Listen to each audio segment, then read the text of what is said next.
সিকিমকে ভারতের রাজ্য বানাতে আমি সব করেছি, কিন্তু কার্যসিদ্ধির পর ভারত আমাকে ভুলে গেছে। উক্তিটি সিকিমের পরাধীনতার সবচেয়ে বড় খলনায়ক লিন্দুপ দর্জির। বন্ধু হয়ে যে ভারত সিকিমের সাথে চুক্তি করে, সে ভারতীয় রাজনৈতিক কৌশল খাটিয়ে সিকিমকে নিজেদের রাজ্য হিসেবে অন্তর্ভুক্ত করে, আর ভারতের পুতুল হয়ে সেসব কৌশল বাস্তবায়ন করেন সিকিমের মাটিতেই জন্ম নেয়া লিন্দুপ দর্জি।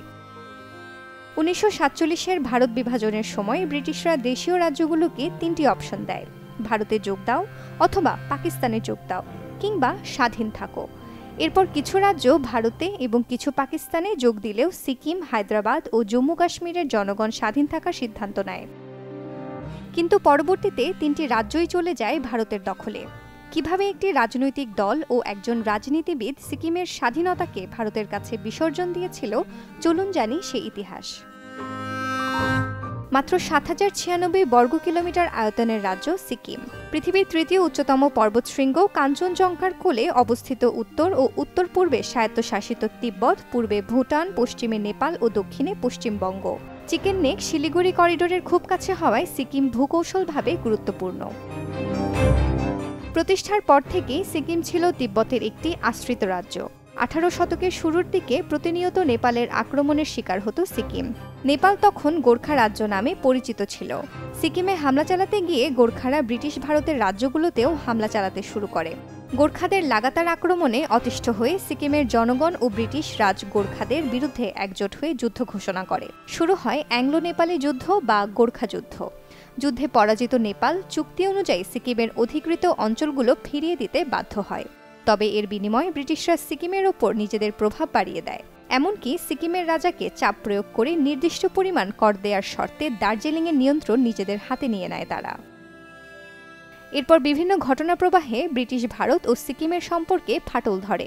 সিকিমে ব্রিটিশ সৈন্যদের আগমন শুরু হয়। 1861 সালে ব্রিটিশরা দার্জিলিং সহ সিকিমের বেশ কিছু অংশ পুরোপুরি দখলে নেয়। সিকিম ব্রিটিশ ভারতের আশ্রিত রাজ্যে পরিণত হয়, ব্রিটিশ প্রতিনিধিও নিয়োগ দেওয়া হয় সেখানে। এরপর 1947 সালের আগ পর্যন্ত দুদেশের সম্পর্ক উত্থান পতনের মধ্য দিয়ে যায়। তবে ব্রিটিশরা চলে যাওয়ার আগে স্বাধীন রাজতন্ত্র হিসেবে সিকিমকে স্বীকৃতি দিয়ে গিয়েছিল।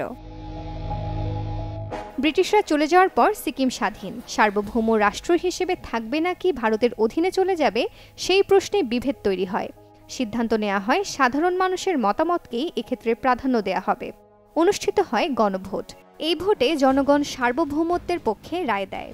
নেহেরু সাধারণ জনতার ফয়সালাকে সম্মান করেন। কিন্তু সিকিম স্টেট কংগ্রেস নামক একটি দল সে সময় রাজতন্ত্র বিরোধী আন্দোলন শুরু করে ভারতের সাথে যোগ দেওয়ার দাবি জানায়। এই দলের বেশিরভাগ সদস্যই ছিলেন নেপালি হিন্দু। তাদের চাপে 1950 সালে সিকিমের 11তম রাজা থাসি নামগয়াল ভারতের সাথে একটি চুক্তি করতে বাধ্য হন। চুক্তির পর প্রধানমন্ত্রী নেহেরু সিকিমকে ভারতের আশ্রিত রাজ্য হিসেবে ঘোষণা করেন। অভ্যন্তরীণ বিষয়গুলোতে সিকিম স্বাধীন থাকলেও নিরাপত্তা ও পররাষ্ট্রনীতি নিয়ন্ত্রণ করতে থাকে ভারত। এ পর্যন্ত সব ঠিকই ছিল। এরপরই সামনে আসে সিকিমের পরাধীনতার ইতিহাসের কুখ্যাত এক নাম, লিন্দুপ দর্জি। চুক্তির পর থেকে নেহেরু সিকিম নিয়ে আর মাথা না ঘামালেও তার মেয়ের দৃষ্টি ছিল সিকিমের দিকে। তাই ক্ষমতা পেয়েই ইন্দিরা গান্ধী সিকিম ইস্যু সামনে আনেন। শুরু হয় সিকিম নিয়ে অস্থিরতা। রাজনৈতিক বিশৃঙ্খলা সৃষ্টিকে সিকিম দখলের প্রাথমিক কূটকৌশল হিসেবে বেছে নেওয়া হয়। জনগণের মাঝে বিভেদ সৃষ্টি, সিকিমে ভারতের প্রভাব বৃদ্ধি, সিকিমের জাতীয়তাবাদী নেতা ও জনগণকে হত্যা করা, তাদের বন্দী ও নির্যাতন করা, ভারতের জন্য কৌশলে সিকিমের সীমান্ত উন্মুক্ত করা, সিকিমকে ভারত নির্ভর করে দিয়ে সমগ্র বিশ্ব থেকে আলাদা করা সহ বিভিন্ন কৌশল বাস্তবায়নের জন্য ভারত লিন্দুপ দর্জিকে গোপনে তাদের দোসর হিসেবে সেখানে নিযুক্ত করে। 1970 সালে লিন্দুপ দর্জি সিকিম ন্যাশনাল কংগ্রেসকে ব্যবহার করে সিকিমে ভয়াবহ অরাজকতা সৃষ্টি করে। রাজপ্রাসাদের সামনে দাঙ্গা ছড়িয়ে পড়লে ইন্দিরা গান্ধীর সরকার রাজার নিরাপত্তায় সৈন্য পাঠায়। রাজা তখন গৃহবন্দী হন। 1973 সালে সিকিমে যে নির্বাচন অনুষ্ঠিত হয় তাতে ভোটের ফলাফলে কারচুপির অভিযোগ এনে দেশব্যাপী তীব্র আন্দোলন গড়ে তোলে সিকিম ন্যাশনাল কংগ্রেস। সে আন্দোলন তীব্র হয়ে এক পর্যায়ে রাজতন্ত্রের পতন আন্দোলনে পরিণত হয়। সিকিম জনতা কংগ্রেস এবং সিকিম ন্যাশনাল কংগ্রেস নামে রাজনৈতিক দল দুটি একীভূত হয়ে একসাথে এই আন্দোলন পরিচালনা করে। এর মধ্যে লিন্দুপ দর্জির নেতৃত্বাধীন সিকিম ন্যাশনাল কংগ্রেস 1974 সালে অনুষ্ঠিত নির্বাচনে পার্লামেন্টের 32 আসনের মধ্যে 31টিতে জয়লাভ করে। এই নিরঙ্কুশ বিজয়ের ওপর ভর করে নতুন গভর্নর নিয়োগের ক্ষমতা লাভ করেন লিন্দুপ দর্জি। 27 মার্চ 1975 সালের প্রথম ক্যাবিনেট মিটিংয়ে প্রধানমন্ত্রী লেন্দুব দর্জি রাজতন্ত্র বিলোপ করেন এবং জনমত যাচাইয়ের জন্য গণভোটের সিদ্ধান্ত নেন।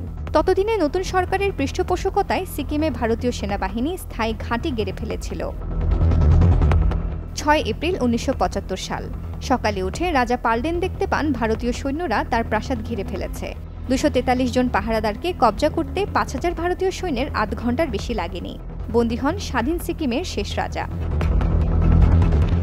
14 এপ্রিল রাজতন্ত্র বিলোপের প্রশ্নে গণভোট অনুষ্ঠিত হয় এবং সেখানেও রাজতন্ত্রের বিরুদ্ধে জনমত আসে।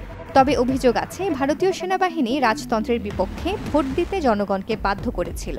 এরপর সিকিমের প্রধানমন্ত্রী হিসেবে লেন্দুব দর্জি ভারতীয় পার্লামেন্টে সিকিমকে ভারতের প্রদেশ হিসেবে স্বীকৃতি দেওয়ার আবেদন জানায়।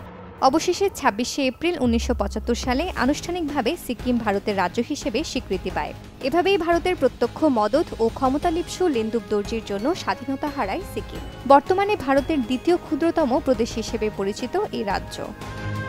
জীবনের শেষ বেলায় নেপালি ট্যাবলয়েডে দেয়া এক সাক্ষাৎকারে লেন্দুব দর্জি বলেন, সিকিমকে ভারতের রাজ্য বানাতে আমি সবকিছুই করেছি, কিন্তু কার্যসিদ্ধির পর ভারত আমাকে ভুলে গেছে, আমাকে উপেক্ষা করেছে।